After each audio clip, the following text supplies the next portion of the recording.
श्री कृष्णा दोस्तों, आज हम आपको लेके चलते हैं चारों धामों में से एक जगन्नाथपुरी मंदिर की यात्रा पर। मैं आई हूँ आज जगत के पालनकर्ता भगवान जगन्नाथ के दर्शन करने के लिए। स्वामी जगन्नाथ का विश्वविख्यात मंदिर उड़ीसा राज्य के पुरी में स्थित है। भगवान जगन्नाथ का ये धाम चारों धामों में से एक है। इस वीडियो में मैं भगवान जगन्नाथ के दर्शन और यात्रा से जुड़ी सारी जानकारी देने वाली हूँ। अगर आप भी भगवान जगन्नाथ के धाम जा रहे हैं तो इस वीडियो से आपकी काफी मदद होगी। इस वीडियो में हम जानेंगे जगन्नाथपुरी कैसे पहुँचे, वहां पहुंचकर होटल या धर्मशाला कहां पर लें, खाने की व्यवस्था कहां पर करें, जगन्नाथ मंदिर के रहस्यों के बारे में और दर्शन करने का सही तरीका और दर्शन करते समय किन किन चीजों का ध्यान रखें। दर्शन करने के बाद कहां कहां आप घूम सकते हैं। अंत में जानेंगे इस पावन यात्रा को करने में आपका कितना बजट लग सकता है, कितने खर्चे में आप इस पावन यात्रा को कर सकते हैं। ये सब जानने के लिए वीडियो को अंत तक जरूर देखें। तो आइए मिलकर करते हैं भगवान जगन्नाथ की इस पावन यात्रा को शुरू। तो यात्रा शुरू करने से पहले कमेंट बॉक्स में जरूर लिखिएगा जय श्री जगन्नाथ। सबसे पहले जानते हैं कि आप यहाँ तक कैसे पहुँच सकते हैं। सबसे आसान तरीका है ट्रेन का। ट्रेन के माध्यम से आप पुरी आसानी से पहुंच सकते हैं। सभी प्रमुख स्टेशनों से पुरी के लिए डायरेक्ट ट्रेन मिल जाती है। पुरी स्टेशन पर उतरने के बाद पुरी स्टेशन से मंदिर की दूरी मात्र 2 किलोमीटर रह जाती है। स्टेशन से मंदिर तक पहुंचने के लिए आपको ऑटो या टैक्सी यहां मिल जाएगी। स्टेशन से मंदिर तक जाने के लिए ऑटो वाला आपसे 3-4 लोगों के लिए 120 रुपए लेगा। यदि आप प्लेन से पुरी पहुंचना चाहते हैं तो पुरी के नियरेस्ट स्टेशन है भुवनेश्वर, जहां से मंदिर की दूरी है 60 किलोमीटर। भुवनेश्वर से पुरी जाने के लिए आप बस या प्राइवेट टैक्सी ले सकते हैं, जिसमें बस का किराया 80 रुपए से या 100 रुपए है और प्राइवेट टैक्सी से 1200 या 1500 में आप भुवनेश्वर से पुरी पहुंच सकते हैं। बस या टैक्सी वाले आपको मंदिर से करीब 300 से 400 मीटर पहले ही उतार देते हैं। टैक्सी और बसेस आगे नहीं जाती। उतरते ही आपको दूर से भगवान जगन्नाथ का मंदिर दिखाई देने लगेगा। यहाँ से मंदिर तक जाने के लिए आप रिक्शा या ऑटो कर सकते हैं। रिक्शा ऑटो वाले आपसे 20 या 30 रुपए लेकर आपको मंदिर तक पहुँचा देते हैं, या फिर आप पैदल भी मंदिर तक पहुँच सकते हैं। तो चलिए, अब हम पहुँच चुके हैं जगन्नाथ मंदिर। यहाँ पर पहुँचने के बाद तो अब हम आपको बताते हैं कि आपको होटल या धर्मशाला कहाँ पर लेनी चाहिए। वैसे तो आप कहीं पर भी होटल ले सकते हैं, लेकिन हम आपको सलाह देंगे कि आप मंदिर के आसपास ही कहीं होटल ले। चलिए बात करते हैं धर्मशाला की। मंदिर से 100 मीटर पहले ही एक धर्मशाला है जो बहुत प्रसिद्ध है, दूध वाला धर्मशाला, जिसमें आप 500 रुपए देकर नॉन एसी रूम आराम से ले सकते हैं। अब बात करते हैं होटल की। यहाँ आसपास आप होटल भी ले सकते हैं, जहाँ होटल का किराया नॉन एसी रूम का 600 से 700 रुपए और एसी रूम का 1000 से 1500 रुपए लग जाता है। इसके अलावा आप मंदिर ट्रस्ट द्वारा निर्मित भक्ति निवास में भी रह सकते हैं, जिसका किराया 600 से 1400 रुपए होता है। इसकी बुकिंग आपको ऑनलाइन करनी होती है। यदि आप रथ यात्रा के दौरान यहाँ आ रहे हैं तो आपको जहाँ भी होटल या धर्मशाला में रूम मिले तो आप उसे ले ले, क्योंकि यात्रा के दौरान यहाँ होटल में कमरा मिलना बहुत मुश्किल होता है। होटल में रूम लेने के बाद उसमें रेस्ट करके और नहा धो के अब चलते हैं भगवान जगन्नाथ के दर्शन करने के लिए। आपको बता दें कि मंदिर में दर्शन के लिए आपको मोबाइल, पर्स, बेल्ट, बैग ले जाने की अनुमति नहीं है। इसे आप या तो अपने होटल के रूम में छोड़ दें या फिर यहाँ पर बने निःशुल्क जमा केंद्र में जमा भी करा सकते हैं। तो चलिए लगते हैं लाइन में और आपको बताते हैं भगवान जगन्नाथ मंदिर से जुड़े कुछ ऐसे ही रहस्यों के बारे में भी। दोस्तों, क्या आप जानते हैं मंदिर के ऊपर लगा हुआ ध्वज हमेशा विपरीत दिशा की ओर लहराता है। इस मंदिर के कुछ ऐसे रहस्य हैं जिसे वैज्ञानिक भी सुलझाने में असमर्थ हैं। आपको ये जानकर भी आश्चर्य होगा कि मंदिर की परछाई दिखाई नहीं देती। आप जानते हैं मंदिर के शिखर पर भी कोई पक्षी नहीं बैठता। मंदिर के ऊपर से कोई प्लेन भी नहीं गुजरता। मंदिर के अंदर के रहस्य जानने से पहले आपको ये बता दें कि मंदिर के अंदर चढ़ने वाला प्रसाद आपको प्रसाद काउंटर से 250 या 500 रुपए देकर आराम से मिल सकता है। यहाँ भगवान श्री कृष्ण अपनी बहन सुभद्रा और भाई बलदेव के साथ मौजूद हैं। यहाँ भगवान साक्षात विराजमान हैं। कहा जाता है बहुत सौभाग्यशाली लोग होते हैं जो इस धाम की यात्रा कर पाते हैं। गैर हिंदू लोगों के लिए मंदिर में जाना वर्जित है। तो चलते हैं अब मंदिर के अंदर के रहस्यों के बारे में। मंदिर में प्रवेश करते ही आपको हनुमान जी स्थापित मिलेंगे। ये एक कथा है। कहा जाता है भगवान जगन्नाथ के मंदिर के पीछे समुद्र है, जिसकी लहरों की आवाज से भगवान जगन्नाथ सो नहीं पाते थे। इसी कारण हनुमान जी ने ही समुद्र की लहरों की आवाज को मंदिर में प्रवेश करने से रोका था। इसको आप आज भी महसूस कर सकते हैं। जैसे ही आप मंदिर में प्रवेश करेंगे तो आपको समुद्र की लहरों की आवाज सुनाई नहीं देगी, और जैसे ही आप मंदिर के बाहर आएंगे तो आपको लहरों की आवाज स्पष्ट रूप से सुनाई देगी। आइए चलते हैं और आपको बताते हैं मंदिर की 22 सीढ़ियों का रहस्य। सिंह द्वार से मंदिर तक पहुंचने के लिए 22 सीढ़ियां हैं। कहा जाता है तीसरी सीढ़ी पर पांव नहीं रखना चाहिए, जिसे यमशिला कहा जाता है। पीछे का पूरा रहस्य मैं आपको वीडियो के अंत में जरूर बताऊंगी। चलिए आगे बढ़ते हैं और बात करते हैं भगवान जगन्नाथ की रसोई के बारे में। कहा जाता है भगवान जगन्नाथ के मंदिर की रसोई दुनिया की सबसे बड़ी रसोई होती है, जहां भगवान जगन्नाथ के लिए 56 प्रकार के भोजन तैयार किए जाते हैं।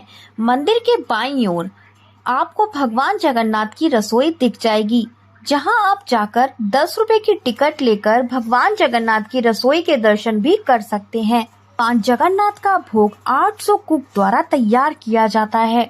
कहा जाता है यहाँ चाहे कितने भी लाखों लोग आ जाएं, प्रसाद कभी कम नहीं पड़ता। कहा जाता है जैसे ही मंदिर के कपाट बंद होते हैं, वैसे ही प्रसाद भी खत्म हो जाता है।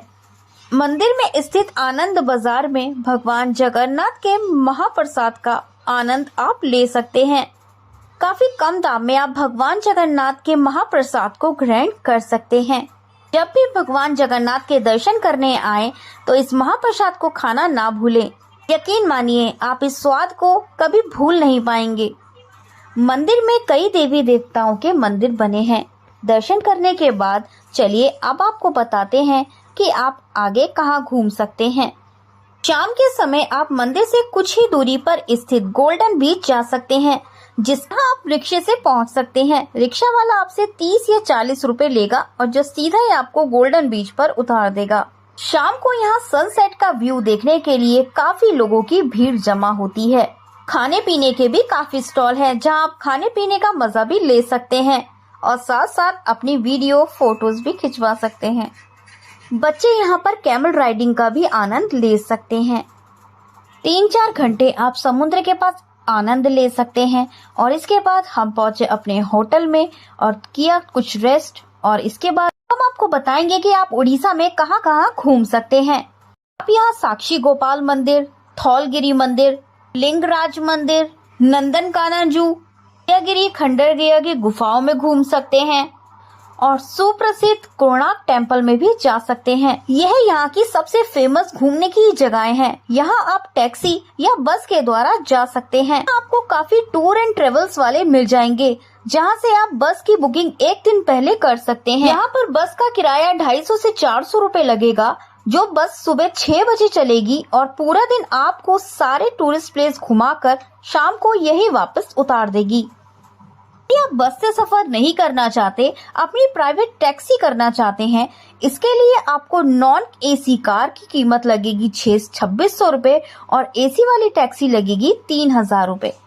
यदि आप 3 से 4 लोग जा रहे हैं तो आप बस का सफर ना करके एक प्राइवेट टैक्सी बुक करके इन टूरिस्ट प्लेस का आनंद ले सकते हैं। आइए चलते हैं सबसे पहले प्रमुख साक्षी गोपाल मंदिर में दर्शन करने। यह मंदिर जगन्नाथ मंदिर से करीब 20 किलोमीटर दूर है। मान्यता है, कहा जाता है कि भगवान जगन्नाथ के दर्शन करने के बाद इस मंदिर में दर्शन करने जरूर आना चाहिए। यह मंदिर भी भगवान जगन्नाथ मंदिर का छोटा स्वरूप है। भगवान श्री कृष्ण के दर्शन करने के बाद आइए चलते हैं धौलगिरी, जो यहाँ से करीब 35 किलोमीटर दूर है। यह भी टूरिस्टों का फेवरेट प्लेस है। यहाँ की खूबसूरती देखने लायक है। यहाँ आप भगवान बुद्ध के दर्शन कर सकते हैं और मंदिर के पीछे भगवान शिव का मंदिर है, जहाँ आप भगवान शिव के दर्शन भी कर सकते हैं। आपको घूमने के लिए करीब 1 घंटा लग जाएगा। घूमने के बाद चलिए आइए चलते हैं अपने तीसरे प्लेस पे, लिंगराज मंदिर। भगवान शिव को समर्पित लिंगराज मंदिर। यह मंदिर भुवनेश्वर से 10 किलोमीटर दूर है। यह मंदिर भगवान शिव के प्रमुख मंदिरों में से एक है। यहाँ जाकर आप लिंगराज मंदिर जरूर जाइएगा। इस मंदिर में अपनी अलग ही दिव्य शक्ति मौजूद है। इस मंदिर में भी अंदर फोन ले जाने की अनुमति नहीं है, इसलिए हम आपको मंदिर के बाहर के दर्शन करा रहे हैं। जयकारा लगा के हर हर महादेव का निकलते हैं अपनी दूसरी लोकेशन के ऊपर, जो है उदयगिरी और खंडगिरी की गुफाएं। आप प्राचीन गुफाओं को देख सकते हैं, फोटो शूट करा सकते हैं। इस पूरी गुफाओं को घूमने के लिए आपको 1.5 से 2 घंटे लग जाएंगे। यहाँ पर कई तरीके की गुफाएं हैं, लेकिन एलिफेंट केव यहाँ सबसे ज्यादा मशहूर है। यहाँ घूमने के बाद अब हम निकले अपनी नेक्स्ट लोकेशन पर, जो है नंदनकाना जू। यह यहाँ से 20 किलोमीटर दूर पर स्थित है। यहाँ की टिकट 50 रुपए है। यहाँ आप जंगल सफारी का भी मजा ले सकते हैं। यहाँ बच्चों के लिए पार्क और झूले भी बनाए गए हैं। यह जू एक जंगल में बनाया गया है। इसी जू को इंडिया का सबसे बड़ा दूसरा जू भी कहा जाता है। यहाँ आप रियल टाइगर देख सकते हैं, एशियन टाइगर देख सकते हैं, बंगाली टाइगर देख सकते हैं और अफ्रीका का व्हाइट टाइगर भी आप देख सकते हैं। यहाँ कई जानवरों को देखा जा सकता है। यहाँ एक मछली घर भी बनाया गया है। यहाँ एक रंग बिरंगी मछलियाँ और सुंदर सुंदर सी मछलियाँ हैं, जिसे देखकर आपको ऐसा लगेगा कि आप समुद्र के बीचों बीच खड़े हैं। यह जू जंगल में बनाया गया है, इसीलिए यहाँ जंगल सफारी करने का एक अलग ही एक्सपीरियंस है। जंगल सफारी का मजा लेने के बाद अब चलते हैं अपनी नेक्स्ट लोकेशन, कोणार्क टेम्पल, जो यहाँ से 65 किलोमीटर दूर है, जिसे भारत के 8 अजूबों में से एक अजूबा कहा जाता है। कोणार्क टेम्पल, जिसकी सुंदरता और भव्यता देखकर आप हैरान रह जाएंगे। कोणार्क टेम्पल घूमने के लिए आप यहाँ गाइड भी कर सकते हैं, जो आपको कोणार्क टेम्पल की पूरी स्टोरी बताएगा। अगर आप गाइड नहीं करना चाहते तो आप कोणार्क टेम्पल में होने वाले लाइटिंग शो, जो शाम को 6:30 बजे होता है, उसमें भी आ सकते हैं। टिकट मात्र 50 रुपए है। कोणार्क टेम्पल के पास एक म्यूजियम भी बनाया गया है, जहाँ कोणार्क टेम्पल से रिलेटेड सारे रहस्यों के बारे में, कोणार्क टेम्पल कैसे बना, उसका पूरा इतिहास के बारे में बताया जाता है। आप यहाँ जगन्नाथ जी के दर्शन करने आए तो कोणार्क टेम्पल जरूर आइएगा। मंदिर के बाहर आपको खाने पीने के स्टॉल भी मिल जाएंगे। ये थी हमारी लास्ट लोकेशन। आइए अब बात करते हैं संपूर्ण बजट की। इन सभी जगहों पर घूमने के लिए आपको 8 से 10 हजार रुपए खर्च करने होंगे। ये किराया निर्भर करता है आपके ऊपर कि आप यहाँ ट्रेन से आ रहे हैं या प्लेन से। अगर आप ट्रेन से यहाँ आ रहे हैं तो 10 से 12 हजार में आप पूरी जगह घूम सकते हैं। अगर आप प्लेन से यहाँ आ रहे हैं तो आपको 20 हजार रुपए तक का खर्च उठाना होगा।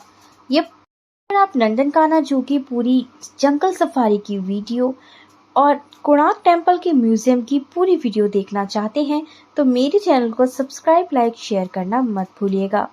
आपको मेरी वीडियो कैसी लगी मुझे कमेंट करके ज़रूर बताइएगा। राधे राधे।